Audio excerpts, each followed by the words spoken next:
Hi, Moto Amanda back again with another unboxing video. This time I have a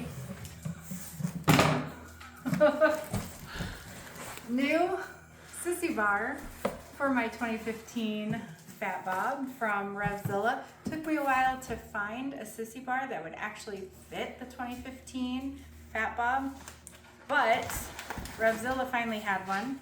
So let's see how it looks. Not bad.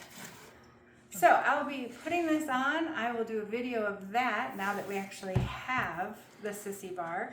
I'll do an installation video and I will get that posted as soon as possible.